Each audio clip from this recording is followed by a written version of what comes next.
everyone, and welcome to Thorough Newspaper Analysis, which is presented to you by Losico.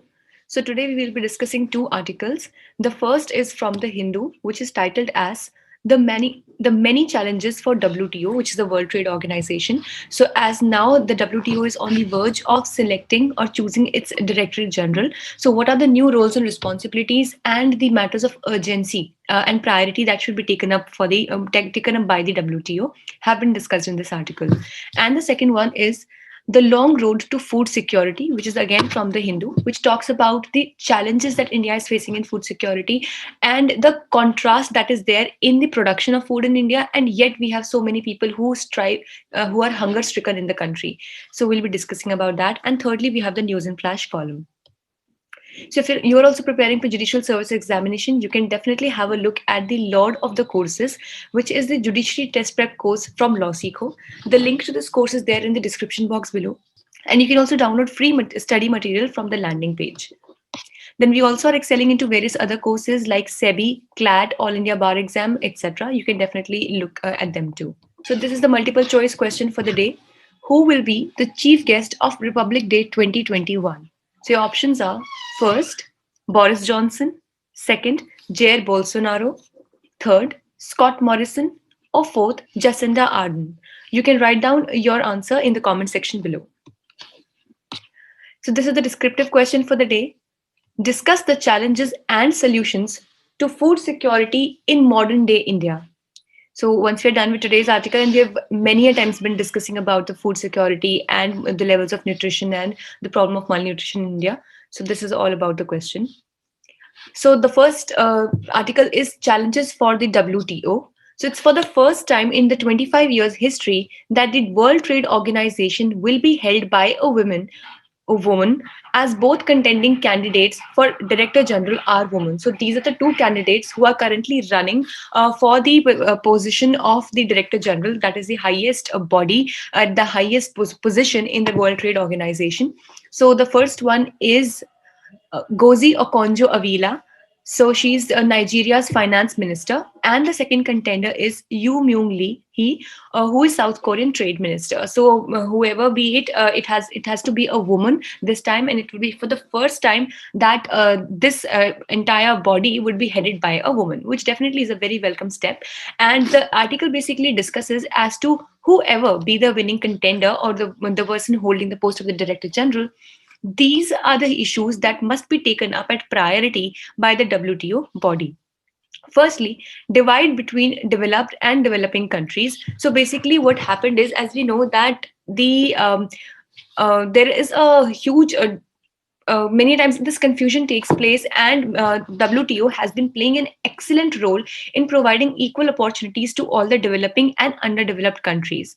Like, for example, the World Health Organization or any other international organization, wherein the countries are supposed to give some kinds of contributions. Now, they can be voluntary contributions, or they can be the ones that they have to pay in any case. So many a times these countries have to play certain roles at the international level. But obviously, the contributions that come from a country as strong as USA cannot be equal to a country that comes as struggling and as on the verge of developing as Sudan. So even if we compare India and China, or India with USA, so definitely the capacities of every nation at the international level is different. Now, in such a case, it is very desirable that the WTO plays a very equitable role here and makes sure that every country is burdened only as per the capacity of that country. And that is why the Doha Development Agenda, which talked about an overall development of many nations, it should be paid a concern to, and this divide between the developed and developing countries should be taken very equitably. Second, restoring the WTO dispute settlement mechanism, especially the revival of WTO appellate body. Now, many a times when there are any issues related to the international trade and any kind of international commerce, like for example, we know that mostly there might be hardly any country in this world that would not be dealing or importing or exporting any kind of good or service from the other country. And as we know that it is only how the international trade is taken care of, because no any country can be self-sufficient in everything that you imagine, right? So in that situation, many a times when international trade takes place, like for example, India trades internationally with Bangladesh, with Sri Lanka, with USA, even with Nepal and China, etc. So many a times what happens is that some disputes also take place in the trading. Now these could be disputes relating to the tariff, as in the taxes that are applied on the import and export of goods, or any other kinds of import export policies or customs for that matter. Now, in such a situation, it is the World Trade Organization which is sought for a speedy and justifiable, dispute solution to take place over here. But from some time, what we were seeing is that the WTO appellate body, as in, if in case you're not satisfied with the normal proceeding or the normal decision that was taken by the WTO, we could also, as in the nations, could also move to the WTO appellate body. But since there were a few complaints that were lying with regard to USA, and China wanted to take it forward in the WTO appellate body, because as we know that US and China have been in this trade war since like more than 2 years now. But the very irony is that USA is again the largest funder in WTO as well, just like the WHO it was. Now, due to the lack of funds, the posts that had to be filled up, or the vacancies that had to be filled up in the WTO appellate body, could not be filled till date, and that is why USA knew that if the case, or if the entire issue goes to the appellate body, there might be a chance that a decision might not come in its favor, and that is why it completely pulled off its funds and it made sure that the vacancies in the WTO appellate body are not filled up. Now, in such a situation, maybe USA is benefited with it, but there are several other nations that are deteriorated and are exploited due to this, since their right to justice and their right to sue the other country or to discuss the entire matter in the WTO has been abridged. So definitely we should pay attention on the revival of the WTO appellate body as well. Then next, change in the definition of developing country under the principle of special and differential treatment. So status of India, China, South Africa, Turkey, etc. would remain the same. Basically what has happened is that, as we know, that very recently India was declared to be a developed country by the United States Trade Representatives. So basically States Trade Representative was an office or authority. It is an office and authority in the USA, which decides as to which country it would be taking as or considering as developed or developing or underdeveloped. And depending upon that development status, they would make sure that what kinds of policies or what kinds of tax exemptions or tariff exemptions we would be providing to these countries. So, India, according to the WTO, is still a developing country. And yes, we really have to agree that India still is not a developed country at the global level. But on the contrary, the United States Trade Representative declared India to be a developed country, which ultimately it forced India to shed off itself from various benefits that it had been enjoying in the US trade in terms of tariff and other kinds of tax exemption. Now, due to this, it has been a situation of dilemma for India and many other nations as well, and that is why the definition of developing country should be made very much clear by the WTO, and the special and differential treatment that is given to the developing and underdeveloped countries, it should be restored, as all these countries, be it India, China, South Africa, Turkey, we're all still developing countries, and definitely we should be given a chance to enjoy this status at the global level. So next is the consensus-based decision making in the WTO. So even one member can stop the process. Now this is the issue. Like wherever the decisions are to be taken in consensus, all the nations, now be it the developed, developing, or underdeveloped nations, they are given equal vote. Like in India, every member or every citizen of the country is given one vote, and the value of every vote is just equal.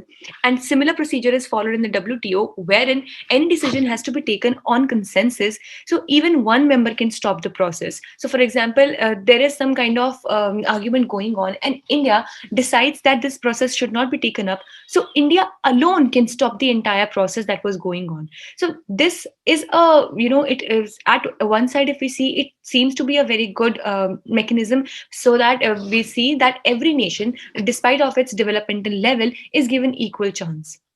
But just imagine, what if any kinds of personal gains or other kinds of whims and fancies are attached to it, and that is why a nation is stopping the entire process or mechanism.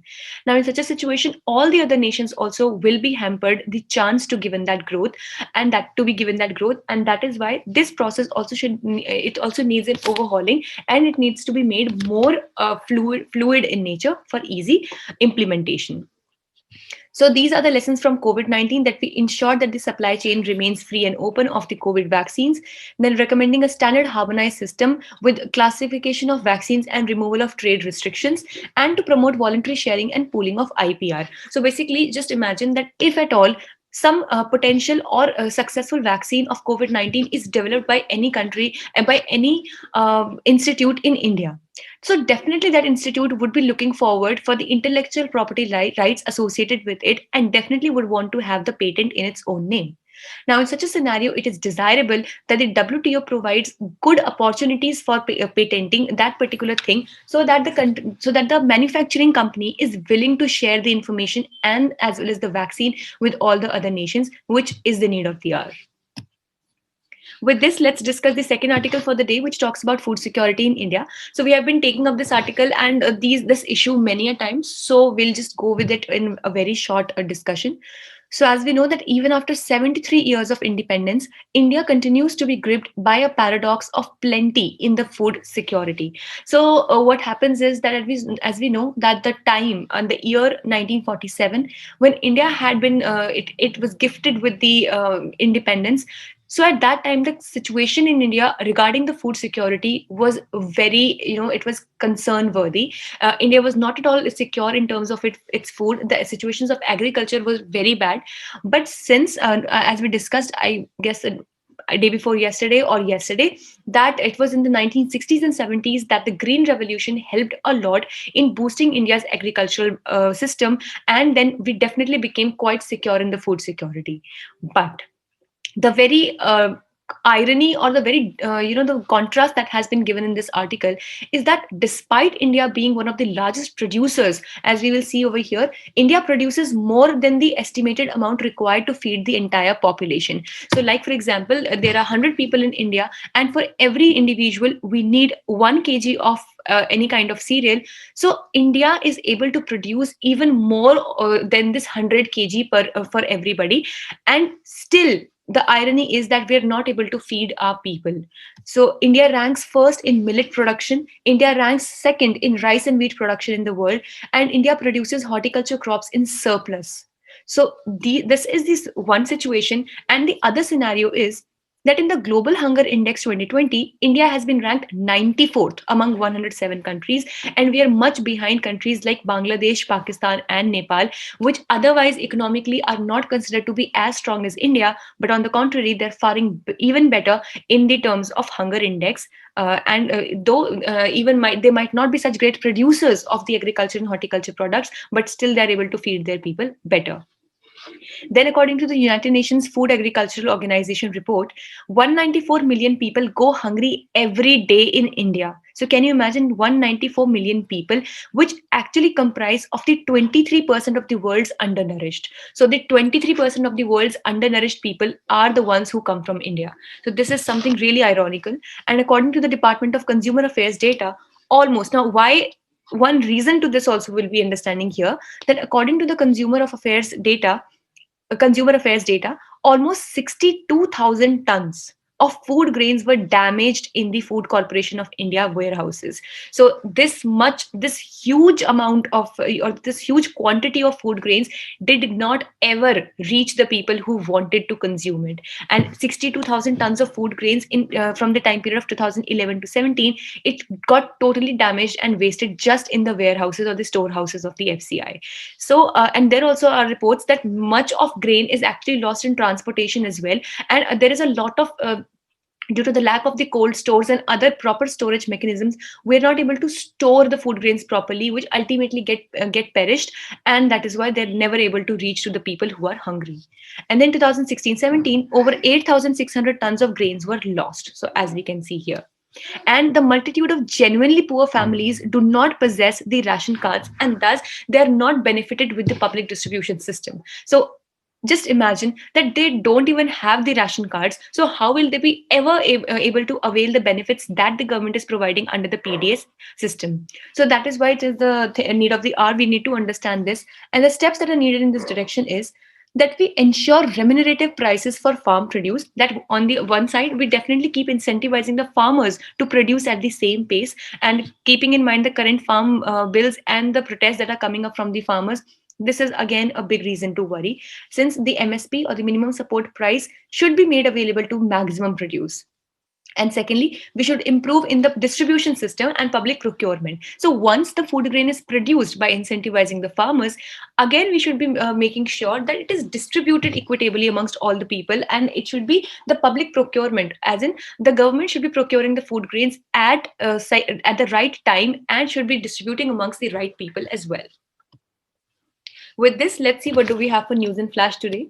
India goes down 2 ranks in HDI, that is the Human Development Index. So, as per the recently brought United Nations Human Development Index 2019, India was ranked 131 among 189 countries from its earlier rank of 129th. So, we have actually come down 2 ranks over here as well. So it was for the first time that the United Nations Development Program introduced new metric to reflect the impact caused by each country's per capita carbon emission and material footprint. So as we know that climate change is a huge worry, and we are also like making it a big question that all the nations contribute towards mitigating the global temperature. So that is why the United Nations Development Program included this metric as well.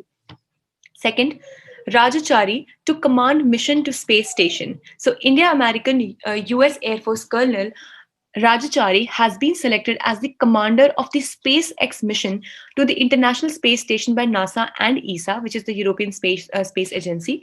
So, this mission is expected to be launched by next year. So this was all for the day, and the PDF of this entire discussion for these slides can be downloaded from our Telegram group. So the link to this Telegram group is there in the description box, and you can also visit our website for any kind of other information. Thank you so much.